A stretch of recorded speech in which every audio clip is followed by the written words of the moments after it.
নমস্কার বন্ধু, ট্রেডারদের জীবন আমার ইউটিউব চ্যানেলে সবাইকে স্বাগত জানাই।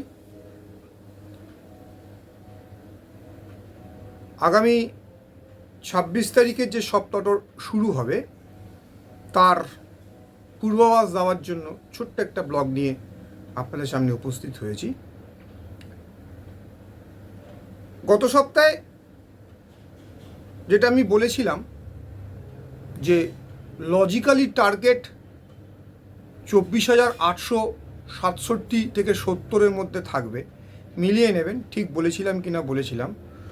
600-কে স্টপ লস রেখে হবার একটা সম্ভাবনা আছে, সেটা কিন্তু সপ্তাহান্তে অ্যাচিভ করেছে। সবসময় যে ঠিক হবে সেটা কিন্তু আপনারা মনে করে নেবেন না। ব্যাঙ্ক নিফটি বলেছিলাম একটা ফ্লিক ট্রেড হয়েছিল 50,900, সেই ফ্লিক ট্রেডটাও কিন্তু ব্যাঙ্ক নিফটি অ্যাচিভ করেছে লাস্ট উইকে। তাহলে মোটামুটি টেকনিক্যালের একটা আভাস পাওয়া যায়। মার্কেট যে সবসময় টেকনিক্যালকেই দেখে চলবে তার কোনো বাধ্যবাধকতা নেই, কিন্তু আমরা একটা টেকনিক্যালের উপর আমরা মার্কেটের একটা কি হতে পারে তার একটা ভিউ আমরা পেয়ে থাকি। সুতরাং টেকনিক্যালকে কিন্তু সবসময় আমাদের নজর রাখতে হবেই। যারা আমরা মার্কেটে ট্রেডিং করতে আসি আমরা প্রচুর ভুল করি, প্রচুর পয়সা আমরা নষ্ট করি, কিন্তু তবুও কিছু জেনে মার্কেটে আমাদের ঢোকাটাই উচিত বলে মনে করি। সেই হিসেবে ওইটুকুনি দেখি, কখনো কখনো ঠিক হয়, কখনো কখনো ভুল হয়। তো যাই হোক, বেশি কথা বাড়িয়ে লাভ নেই। গত সপ্তাহে যেটা বলা ছিল ব্যাঙ্ক নিফটির ক্ষেত্রে সেগুলো সবকটাই অ্যাচিভ করেছে। আর তার আগের সপ্তাহে যেটা বলেছিলাম ব্যাঙ্ক নিফটির ক্ষেত্রে যে 23,900-কে স্টপ করে বা 800-কে স্টপ করে বাই, সেটাও কাজের কাজ হয়েছে বলেই আমার মনে হয়। যদি কারুর দেখার থাকে পুরনো আমার ভিডিওগুলো দেখবেন আমি যেগুলো ঠিক বলেছি না ভুল বলেছি আজকের সঙ্গে মিলিয়ে নেবেন।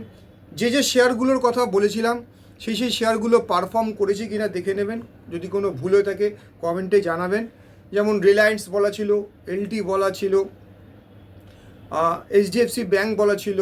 পারফর্ম করেনি এইচডিএফসি ব্যাঙ্ক, কিন্তু ফলস করেনি, ওই 1660-50 পর্যন্ত গেছে। এই রেঞ্জ, একটা রেঞ্জের মধ্যে মার্কেটটা ঘুরছে। আইসিআইসিআই ব্যাঙ্ক কালকে মুভমেন্ট দিয়ে দিয়েছে, অ্যাক্সিস ব্যাঙ্ক মুভমেন্ট দিয়ে দিয়েছে। অ্যাকচুয়ালি সব কটা স্টককে তো আমি আর দেখতে পারি না, যে কটা স্টককে আমি রেগুলার বেসিসে দেখি বা ওয়াচ করি সেগুলোর উপর বেস করেই আমি বলি। তবে আমি নিফটি 50 স্টকগুলোকেই বেসিক্যালি ওয়াচ করার চেষ্টা করি, কারণ তাতে রিস্কটা কম থাকে বলে আমরা যারা ছোটোখাটো ট্রেডার তারা এই কটা নিফটি 50 শেয়ারকেই আমাদের নজর করা উচিত বলে আমি মনে করি। যাই হোক, এবার আসছে সপ্তাহে কী হতে পারে না হতে পারে তার একটা পূর্বাভাস নিয়ে আসি। নিফটি এবং ব্যাঙ্ক নিফটি একটা ছোট রেঞ্জের মধ্যে কিন্তু ঘোরাফেরা করছে, ফলে দেখবে নিফটি আর ব্যাঙ্ক নিফটি খুব বড় কোনো রকম একটা মুভমেন্ট পাওয়া যায়নি। ওই 100 পয়েন্ট, 150 পয়েন্ট, 200 পয়েন্টের মধ্যে এই সপ্তাহটা ঘোরাঘুরি করলো, কারণ বিদেশের মার্কেটও নাচানাচি করেনি, আমাদের মার্কেটটাও খুব একটা নাচানাচি করেনি বলে দাঁড়িয়ে আছে। তবে মার্কেট একটা ক্লু খুঁজছে, হয় আপওয়ার্ড মুভমেন্ট মানে লোয়ারের মুভমেন্ট। তবে মার্কেট যে জায়গাতে দাঁড়িয়ে আছে তাতে মার্কেট আপওয়ার্ড মুভমেন্টের দিকেই আমার মনে হচ্ছে আশা করা যায়, আপওয়ার্ড মুভমেন্ট একটা এক্সপেক্ট করতে পারি, যেতে পারে। সেক্ষেত্রে কী হতে পারে না হতে পারে সেটার একটা পূর্বাভাস দেওয়ার চেষ্টা করছি আপনাদের সামনে। নিফটির ক্ষেত্রে বলছি, এখন নিফটি ক্লোজ করেছে আপনার হলো গিয়ে 1 মিনিট। নিফটি ক্লোজিং আছে আপনার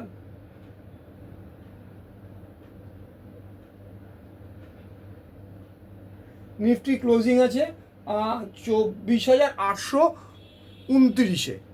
গুড, ভালো জায়গায়, এখানে খারাপ নয়। এখন ইমিডিয়েটলি সাপোর্ট মানে টুডে আর টুমোরো সাপোর্ট 750 থেকে 770-এর মধ্যে ইমিডিয়েটলি সাপোর্ট একটা আছে নিফটির ক্ষেত্রে অ্যাকর্ডিং টু অপশানের যে পুট কলের যে পজিশান সে দেখে অপশানসের পজিশানস দেখে আমি বলছি ইমিডিয়েটলি সাপোর্ট এটা ধরতে পারে 770 থেকে 750-এর মধ্যে একটা সাপোর্ট আছে। আচ্ছা, তারপরে সাপোর্ট হচ্ছে গিয়ে 700, তারপরে সাপোর্ট 600, তারপরে সাপোর্ট হচ্ছে সবচেয়ে বড় সাপোর্ট 24,450। এই কটা সাপোর্টকে মেনটেন করে উপরের দিকে যাওয়ার সম্ভাবনা যদি থাকে তাহলে প্রথম হার্ডেলটা হবে 24,900। 24,900 ক্রস করলে পরে 25,000 একটা বড় ব্যারিয়ার দাঁড়িয়ে আছে। তবে এই সিরিজে 25,000 ক্রস করে উপরে যাবে কি না যথেষ্ট আমার মনের মধ্যে সন্দেহ আছে। তবে হ্যাঁ, 25,000 কিন্তু এই সিরিজে হওয়ার খুব সম্ভাবনা আছে। যদি এই সিরিজে 25,000-এর উপর যদি ক্লোজিং করতে পারে তাহলে আমরা এক্সপেক্ট করতে পারি পরের সিরিজে হয়তো আমরা নতুন হাই দেখতে পারবো। যাই হোক, এবার চলে আসি তাহলে নিফটির ক্ষেত্রে বলে দিলাম ইমিডিয়েট সাপোর্ট 24,750-কে স্টপ করে বাই করলে 24,900 পেতে পারি। 24,950 25,000 পর্যন্ত যেতে পারার সম্ভাবনা আছে, কিন্তু 25,000-এর উপরে যাওয়ার সম্ভাবনা খুব কম, কারণ অপশানসে ওখানে কল রাইটিং সবচেয়ে বেশি দেখা যাচ্ছে। কারা বলেই দিয়েছিলাম অপশানসে কারা সেল করে তারা কিন্তু স্ট্রং, তারা মার্কেটকে আমাদের থেকেও ভালো বোঝে, তারা অপশানসকে সেল করে। কিন্তু তার উল্টোও ঘটতেও পারে, তার কোনো সিউরিটি নেই। কিন্তু আমরা এটাকে অ্যাজিউম করিনি যে যেহেতু 25,000-এ সব থেকে বেশি ওপেন ইন্টারেস্ট দাঁড়িয়ে আছে, ফলে সেখানে একটা ব্যারিয়ার থাকতে পারে। নেক্সট আসছি ব্যাঙ্ক নিফটি। ব্যাঙ্ক নিফটি কিন্তু কম্প্যারিজনে কিন্তু উইকার সেকশানে রয়েছে, এখনও স্ট্রং সেকশানে আসেনি। আমি একটা লেভেল বলেছিলাম, আমি একটা ছবি আমি শর্টসে দিয়েছিলাম, যদি আপনারা ফলো করে থাকেন দেখবেন ব্যাঙ্ক নিফটি একটা ডাউনওয়ার্ড চ্যানেলের থেকে তার উপরে চ্যানেলটার মধ্যে মুভমেন্ট করছে, ডাউনে হয়নি, ওই চ্যানেল থেকে আপওয়ার্ড। আমি বলেছি 51,350, আমি আগের দিনেও বলেছি এখনও বলছি 51,350-এর উপর না গেলে কিন্তু bank Nifty strong trend up trend ধরতে পারবে না। 51,350-এর উপর যেদিনকেই ব্যাঙ্ক নিফটি থাকা শুরু করবে, একদিন বা দুদিন, ব্যাঙ্ক নিফটি কিন্তু অনেক উপরের দিকে যাওয়ার সম্ভাবনা থাকবে। কারণ একটা নিফটির গ্যাপ ফিল আপ কিন্তু হয়ে গেছে। কেউ বলছে না যে ব্যাঙ্ক নিফটির এখনও গ্যাপ ফিল আপ হয়নি। ব্যাঙ্ক নিফটির গ্যাপ ফিল আপটা হবে 51,300-তে, দেখে নেবেন ঠিক বললাম না ভুল বললাম। 51,350-এর উপর গেলে পরে কিন্তু ব্যাঙ্ক নিফটির উপরের দিকে ধাবমান হবে। ব্যাঙ্ক নিফটি ক্লোজিং করেছে এখন আপনার হলো গিয়ে 50,933, ভেরি গুড জায়গা ব্যাঙ্ক নিফটি সাপোর্ট করেছে বা ক্লোজিং করেছে, ভালো সাপোর্ট বা closing.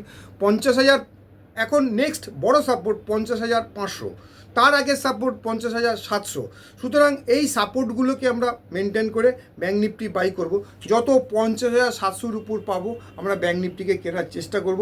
Stop loss of bank 50,500, যদি 700-র কাছাকাছি পায় 500, আর যদি 900-র কাছাকাছি বা 800-র কাছাকাছি পায় তাহলে 700-কে স্টপ লস করে আমরা ব্যাঙ্ক নিফটি উপরের দিকে যাওয়ার সম্ভাবনার জন্য কিনতে পারি। কিন্তু তার জন্য স্ট্রিক্টলি স্টপ লস থাকবে। স্টপ লস ছাড়া কোনো কাজ করবেন না, এটা সবার কাছে আমার আবেদন থাকে, কারণ স্টপ লস ছাড়া কাজ করলে লস হওয়ার সম্ভাবনাটা বেশি থাকে। তাহলে পরে যদি 51,000-এর উপর থাকে তাহলে 51,100, 51,200, 51,350, এই 51,350 হচ্ছে ব্যাঙ্ক নিফটির বড় ব্যারিয়ার। যেদিনকে এটা ক্রস করবে ব্যাঙ্ক নিফটিও কিন্তু উপরের দিকে দূরতে শুরু করলে পরে তখন নিফটিও কিন্তু টেনে তুলে, নিফটিকেও কিন্তু তখন তুলে নিয়ে যাবে। ফলে নিফটি এবং ব্যাঙ্ক নিফটি যদি উপরের দিকে যাতায়াত করে তাহলে কিন্তু নতুন হাই হওয়ার সম্ভাবনা আছে নিফটির ক্ষেত্রে। যাই হোক, এই গেল নিফটি এবং ব্যাঙ্ক নিফটির প্রেডিকশন। যেহেতু একটা ছোট রেঞ্জ মধ্যে আছে, রেঞ্জটা যেদিনকেই ক্রস করবে সেদিনকে কিন্তু দুজনেই উল্কার গতিতে দৌড়ানো শুরু করবে বলে আমি আশা করছি। এবার আসা যাক কতগুলো স্টকের দিকে নজর রাখবো এই সপ্তাহের স্টকগুলো। গত সপ্তাহে বলেছিলাম এসিসি, দেখুন এসিসি পারফর্ম করেছিল, আবার নিচের দিকে এসছে, কিনবো, নিচের দিকে আসলেই কিনবো, উপরের দিকে বেচো, কারণ ট্রেডারদের উদ্দেশ্যই একটা, নিচে কেনো উপরে বেচো। হ্যাঁ, নিচটা আমরা কেউ জানি না, তার জন্যই চাই স্টপ লস, উপরটাও আমরা জানি না, তার জন্য চাই একটা মিনিমাম প্রফিট নিয়ে আমরা বেরিয়ে যাব, সে 1:1, 1:2, যাই হোক। এই গেল এসিসি। আচ্ছা, রিলায়েন্স কিন্তু পারফর্ম করে দিয়েছে, 3,000-এর উপর চলছে, জানি না 3,000-এর নিচে আসবে কিনা। যদি 3,000-এর নিচে আসে 2950 পেলে পরে কিন্তু রিলায়েন্সকে কিনে বাই। এলটি যদি 3600, এলটি চলছে আপনার 1 মিনিট, এলটি আপনার 3598 ক্লোজিং আছে। 3550 পেলে পরেই কেনা আছে, চোখ নাক কান বুঝে কেনা আছে। উপরের দিকে কিন্তু এলটি যাবে, মার্কেটকে উপরে টানতে গেলে এরা সাপোর্ট করবে। তাহলে কী কী কেনার সময় চেষ্টা করব আমরা? মোটামুটি এসিসি কেনার চেষ্টা করব, এলটি কেনার চেষ্টা, গোদরেজ কনজিউমার প্রোডাক্ট, এই স্টকটার দিকে নজর রাখতে হবে। যখনই আমরা একে পাবো 1380, 90 এর মধ্যে পেলে পরেই কিন্তু আমরা কিনবো, এবং উপরের দিকে 1400, 1440, 1450, 1460 পর্যন্ত পেতে পারি। Godrej consumer product. এসবিআই এখনও পারফর্ম করেনি, এসবিআই পারফর্ম করার দরকার আছে, তাই জন্য এসবিআই যখনই আমরা 800 কাছাকাছি পাবো কিনবো। আশা করছি এটা নেক্সট কয়েকদিনের মধ্যে পারফর্ম করার চেষ্টা করবে। তাহলে কতগুলো শেয়ারের নাম বললাম, কি হবে না হবে দেখা যাক, আগামী সপ্তাহের জন্য আমরা ওয়েট করি। আর সবার আগে বলে নিই, এই চ্যানেলে যেটা আমি বলবো এটা সম্পূর্ণটা এটা এডুকেশনাল পারপাস। এই চ্যানেলে যেটা আমি বলবো সেটা সম্পূর্ণ আমার নিজস্ব ব্যক্তিগত চিন্তাভাবনা, এবং নিজে যতটুকুনি বুঝি সেটুকুনি আপনাদের সঙ্গে শেয়ার করার চেষ্টা করি। যদি আপনারা কেউ আমার এই চ্যানেল দেখে কোনো পজিশন বানান, তার জন্য দায়িত্ব আমি বা আমার চ্যানেল থাকবে না। আপনি আপনার নিজস্ব চিন্তাভাবনা বা আপনার ফিনান্সিয়াল অ্যাডভাইজারের সঙ্গে কথা বলে তবে পজিশন বাড়াবেন।